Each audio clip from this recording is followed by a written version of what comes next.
Hi, my name is Elaine Harrison-Neukirch, and I'm really excited to be here as a new speaker for GRIMMCON 6. GRIMMCON is one of my favorite virtual conferences. I've been watching them since they started. I'm here to talk about fun with MITRE ATT&CK Navigator and NIST SP 800-53. If any of you have experience with NIST, you likely don't equate it with the word fun. I'm hoping that some of the tools I'm going to show you will, if not make NIST a little more fun, at least make it more efficient and easier to do your risk assessments. I currently lead the customer support program at an amazing startup company known as Scythe. We've built an adversary emulation platform, and we also offer purple team consulting. Prior to working at Scythe, I was a blue teamer. I worked last as a network security engineer in the healthcare sector, and before that as a network administrator in finance. I did originally start out as entry-level PC tech and worked my way up into cybersecurity after a few years of working as a tech. Before that, I was a hotel manager, but I quickly learned that I preferred computers over people. I volunteer for cybersecurity nonprofit. I'm an education lead there. My job with CSNP is to procure cybersecurity blogs from people. I also write them myself, and then I publish them. If anyone's interested in writing a cybersecurity focused blog, reach out to me on LinkedIn or Twitter and we can talk about it. I do need new bloggers for 2022. I'm a mom of 3 awesome young women and a bearded dragon named Taco. As you can see from my picture, he's pretty clingy. He's my co-worker. He shares an office with me, but he has no problem in invading my personal space. He is pretty quiet, so I'm cool with that, except for when he decides he's going to take a nap on my keyboard or his worms get loose on my desk. Today, I'm going to talk about how I came across ATT&CK Navigator and the NIST mappings.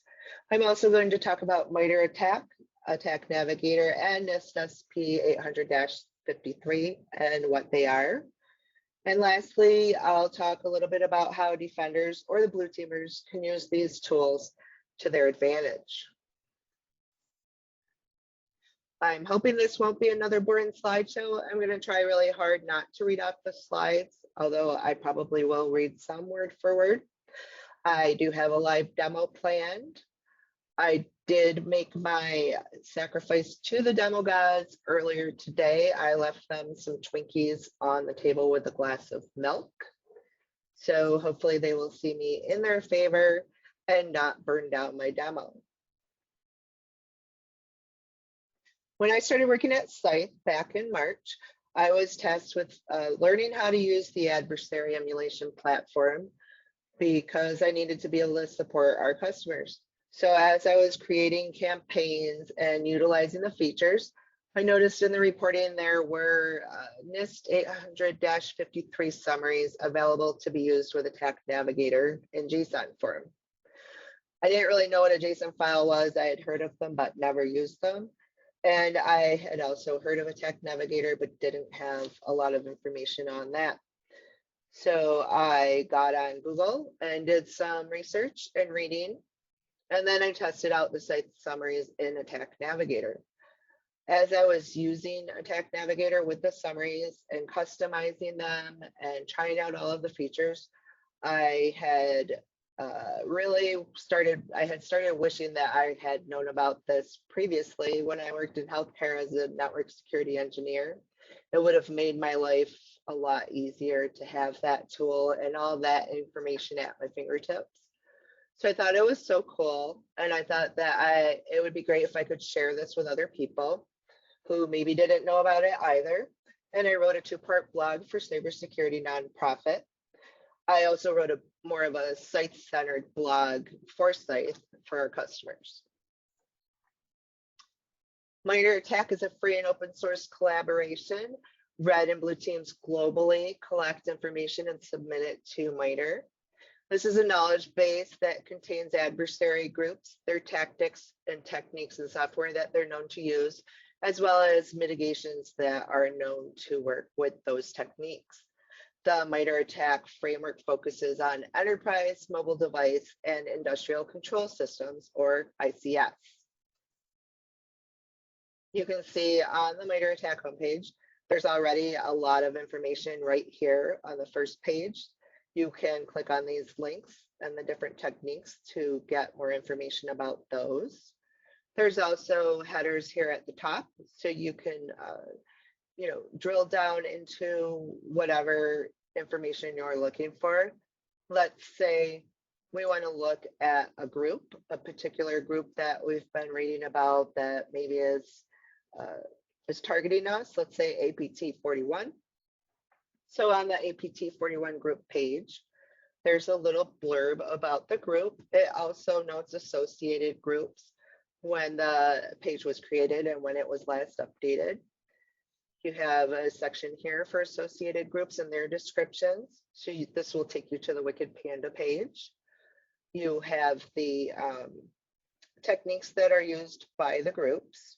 So you have the domain they might target, the MITRE ATT&CK ID number for all techniques starts with a T. These are sub-technique numbers. And then the MITRE ATT&CK technique name and how the group uses it. As you scroll further down, there will be a list of software the group's known to use. These ID numbers start with an S. Also, the group ID numbers start with a G. There is reference information, and then all of the different techniques that are used with that software are also here. Then further down at the bottom of the page are references and links for more information if you want to really dig in and learn more about that group. MITRE also offers free training. This is a great training class. It's a hands-on and self-paced class. It does get you using MITRE, so you can get more familiar on how to navigate it and how to use it. And if you're just starting out learning about MITRE, I would suggest that you do check it out. I know that many InfoSec professionals already utilize MITRE on a weekly or daily basis. But even for you, if you do use MITRE a lot, it might not be a bad refresher. My co-unicorn, Natalie Kano, wrote a blog for the Scythe Unicorn Library titled Simplifying the MITRE ATT&CK Framework. In this blog, she breaks down all of the components that make up the MITRE ATT&CK framework and explains what each of them are and how they work together. She did a fantastic job with this blog. If you're starting out learning about MITRE, this is a resource that you really should check out and read. The link is here to get the blog from the Unicorn Library. It's free for everyone. We also won't ask for your information to read the blog. You can just read it. In her blog, she noted the more moves we can predict, the more chances we have to win. Natalie's also from the blue team side. And as far as her statement goes, she's right. The more you know about your adversary and how they're going to try to attack and infiltrate you, the better chance you have of creating your defenses and keeping them out. The blue team can use MITRE ATT&CK to gather cyber threat intelligence, or CTI. They can research groups that are likely to attack their sector. For example, when I worked at healthcare, I would go to MITRE to research groups that were known to target healthcare with ransomware. And then the MITRE ATT&CK matrices offer a well-organized, easy to visualize site full of information. ATT&CK Navigator was created by MITRE ATT&CK. This is a GitHub project. It's available as a website, but you can also download the components and set it up in your own lab or in your network if you wanted to. This is just another option given by MITRE to manipulate MITRE ATT&CK matrices and the components within the ATT&CK Navigator to create your layers for visualization. It's highly customizable. You're able to create your own layers. There's also layers available online that were created by other people. This screenshot is of a layer that was created by Matt Graber to help blue teams with application security. It's titled Windows Application Control Mitigation Coverage. This particular layer focuses on Enterprise and MITRE ATT&CK version 9, and it's drilled down to just Windows devices.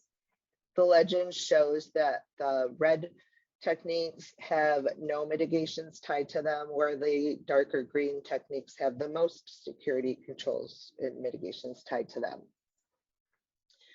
And this is what the actual layer looks like. And then you would be able to come in here and customize this layer the way you want it. If you wanted to try it out, just try it out to get used to using ATT&CK Navigator, or it's possible that this is something you've been looking for and can use it for a resource.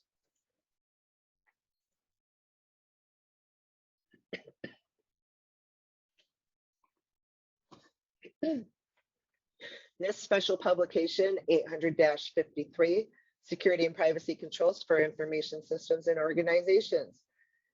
That's a mouthful. If you can say all of that without stumbling or reading it off the screen like I'm doing, I will buy you lunch. This document was created as a guide for federal and critical infrastructure information systems. Originally, it was just meant to be used on the federal level. As time went by and more information security people became aware of it, they started using it in different sectors for risk assessments and to ensure that they had defense in depth. Each family or category of security controls contains multiple controls within it, and it's a really long, large document. If you go to the NIST page, revision 5 is the most recent version of this. The NIST page itself has a lot of information. There's also templates and spreadsheets and other resources available here. If you don't know a lot about NIST, or you're just learning, this is another great resource. You're able to download the PDF file, or you can just read it online. It is nearly 500 pages of dry reading. If you've never been to the desert without water, read this document and you'll understand how that feels. It is very dry and detailed, but there's so much useful information in this that everybody should at least check it out. The Center for Threat-Informed Defense released a set of mappings between MITRE ATT&CK and NIST in December of 2020. The goal of this project was to enable the blue teamers to have a tool that would make it easier to map the threats and techniques to the NIST controls and make it more efficient for them to do their risk assessments and close their security gaps. This was quite an undertaking, and I'm sure it took some time to go through all of the MITRE ATT&CK techniques and map those to the security controls. It's definitely not something I would want to undertake, but I think it's a fantastic project, and I'm really happy that the Center for Threat-Informed Defense decided to do it. The Attack Control Framework Mappings is the Center for Threat-Informed Defense's GitHub page. And this page contains all of the mappings from MITRE to NIST. The README file has multiple folders and files within it, and there's a lot of information. So my first suggestion is to read through everything, which will help give you a better understanding of how it's going to work.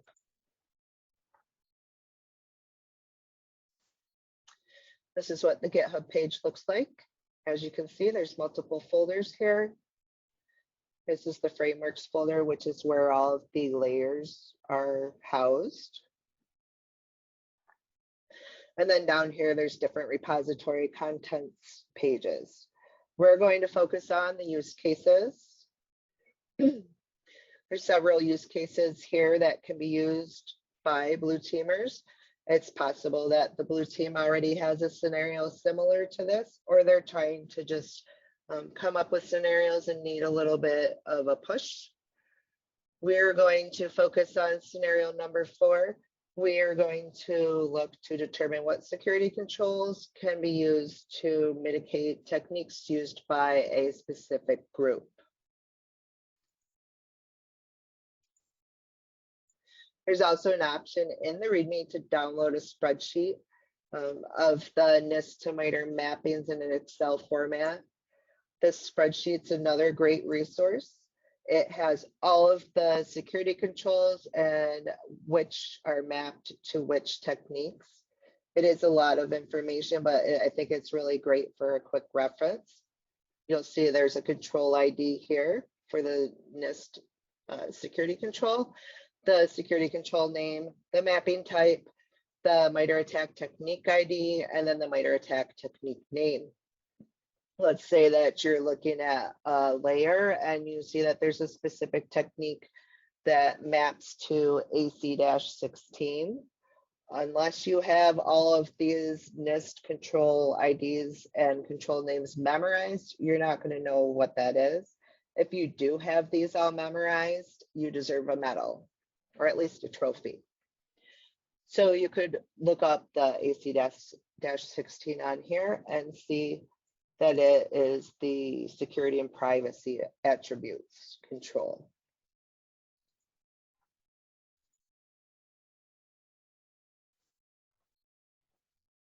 So as I said before, for my demo, I'm going to use case number 4, and we are going to determine which of the NIST 800-53 security controls will mitigate the techniques used by a specific group.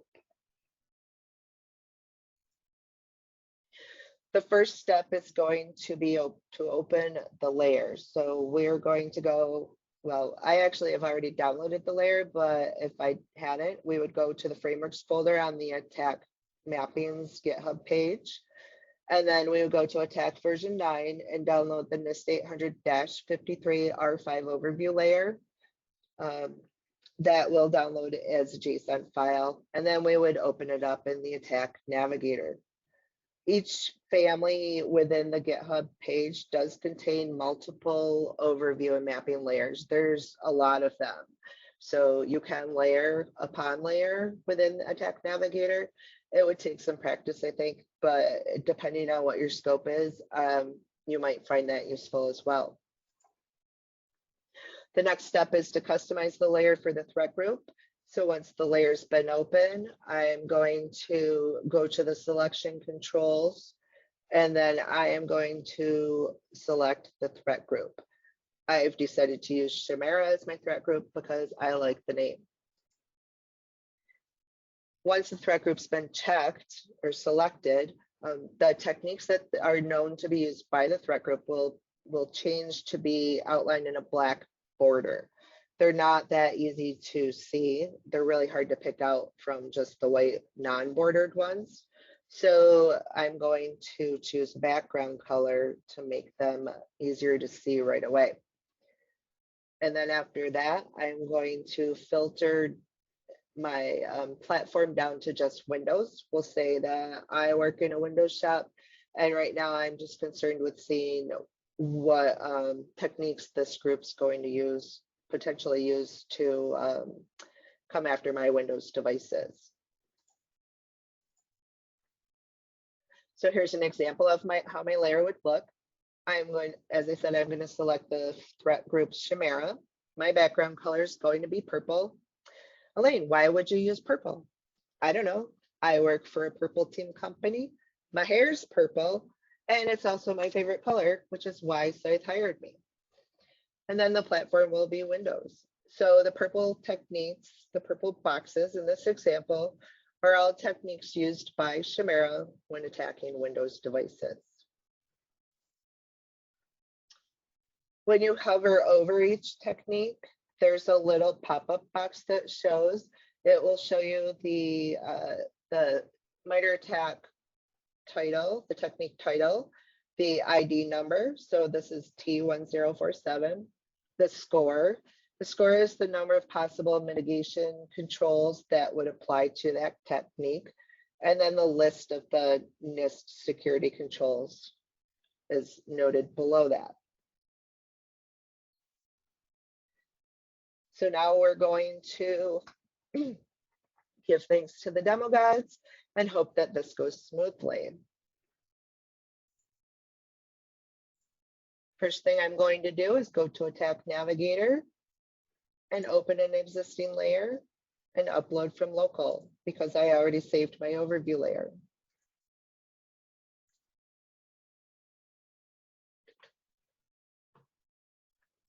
I'm not going to upgrade the layer to ATT&CK version 10 because the NIST mappings haven't been updated yet. So we're going to open in ATT&CK version 9. It does take a little bit to load. Sometimes it loads quicker, sometimes it's slower. I guess it just depends on the amount of use on the site or your connection. So you can see here that it did open the overview layer, and some of the boxes already have a variation of blue in them. Some are just white. The boxes that are white, the techniques here that are just white have no NIST controls tied to them at all. Whereas the blue boxes, the lighter colored blue box has the lower number of NIST controls. This one has a score of 1. It has 1 NIST control tied to it. Where the darker box, the darker techniques have more controls.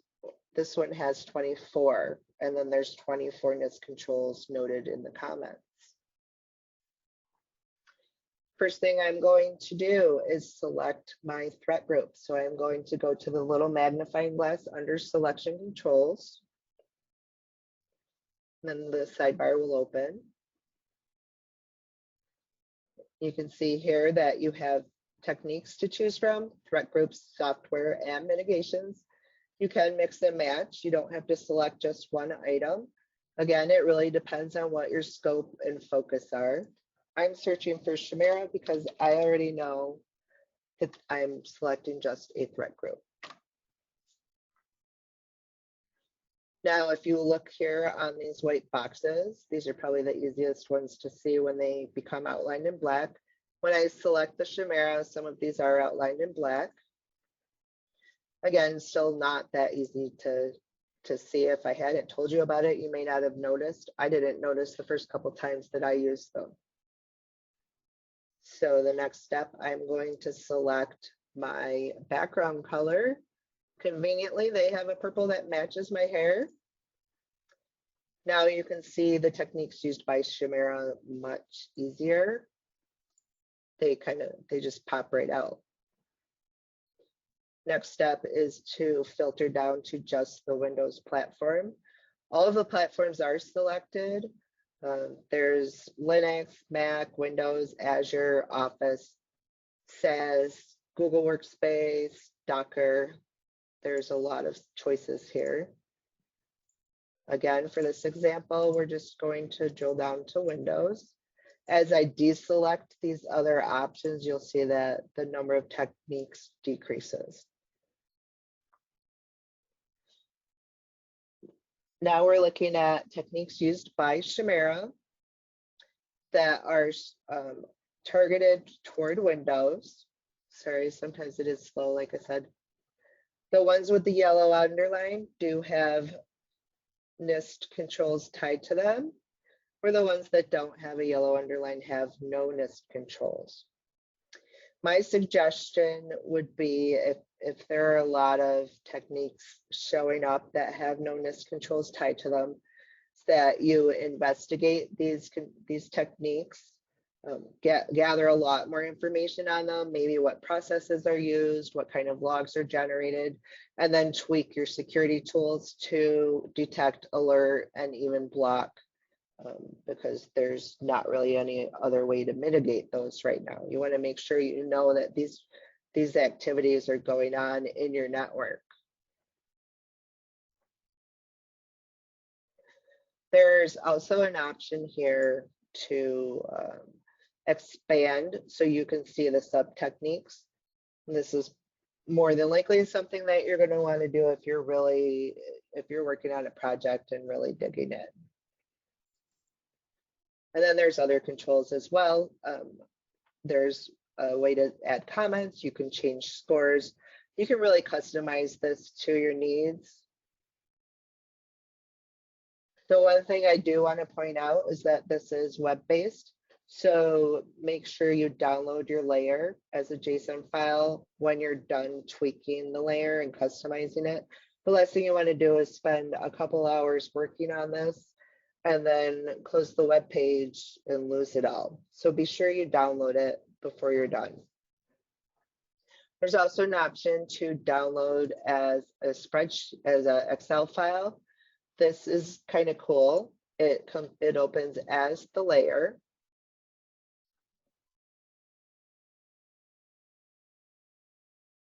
So this could be another way that you could kind of look up the different controls for each technique. You can mouse over the little red corner here to see the comment. The comment shows the different controls that are mitigated. And then you could go to the NIST to MITRE mapping spreadsheet to look them up. And from there, you could start creating your plan, assuming that maybe you don't have some type of software that could correlate that for you. That's another option.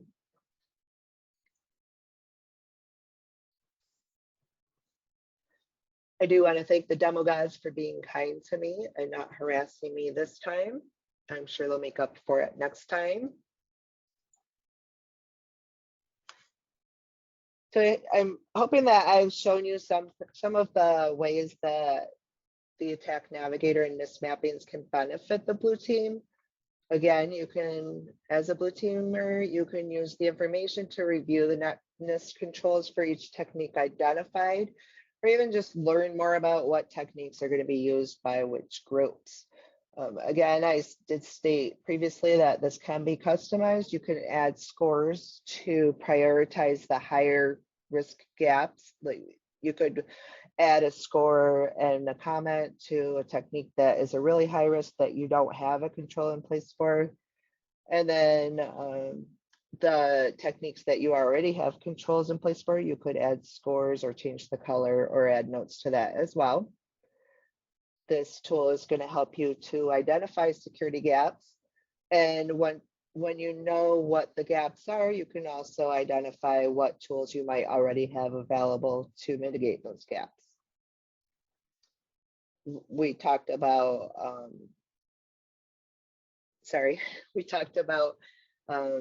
tweaking your policies in your existing security applications, your SIM or your firewall, to detect, alert, or block on these techniques that may not have any controls tied to them, or obviously that do have controls tied to them, and you can just add that extra layer. And then as you close the security gaps by adding in more security controls, you can go back to your layer and remove those particular techniques or change the color coding or scoring to show that you've made progress in closing gaps. Lastly, this can also show an overlap in security controls. Again, by adding to the visualization, you'll know which techniques have multiple controls in place to protect against it, and that's creating your defense in depth. Organizations can really benefit from using this. To start with, it's free. Who doesn't love free? This is a well-known, and MITRE ATT&CK and NIST are very well known in the information security world and associated with best practices for security. So it's well trusted, it's free, and they're updated often. Another reason an organization or security department might benefit from this is that they can relay technical information to non-technical people. Suppose your CISO has to report to the board. You can create one of these layers and show the board in a visual way where your gaps are or where they aren't. Leaders can also utilize these visualizations to ask for money to justify new projects and requesting more resources or more security applications.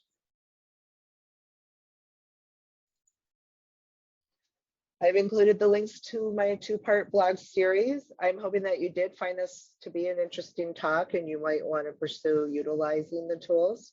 So in the blogs, I do have this step-by-step, like I did for the demo, to help you out. I probably should have mentioned at the beginning that you didn't have to take notes because the blog links are here. If you did take notes, then you've got double documentation and you're good to go. I would like to thank Micah Brown. He was my new speaker mentor. He helped me just improve my talk and gave me a lot of great feedback. I was really nervous about doing this. I had to push myself to submit to talk at GRIMMCON. I want to thank GRIMMCON for accepting me as a new speaker. It's going to help me get on track for talking at more cons. And then I want to thank all of you for listening to my talk. And again, I hope that you walk away with some useful information. I'll be available for questions on Discord.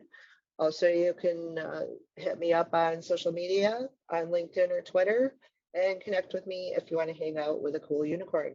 I hope you guys are enjoying the conference and have a great rest of the day.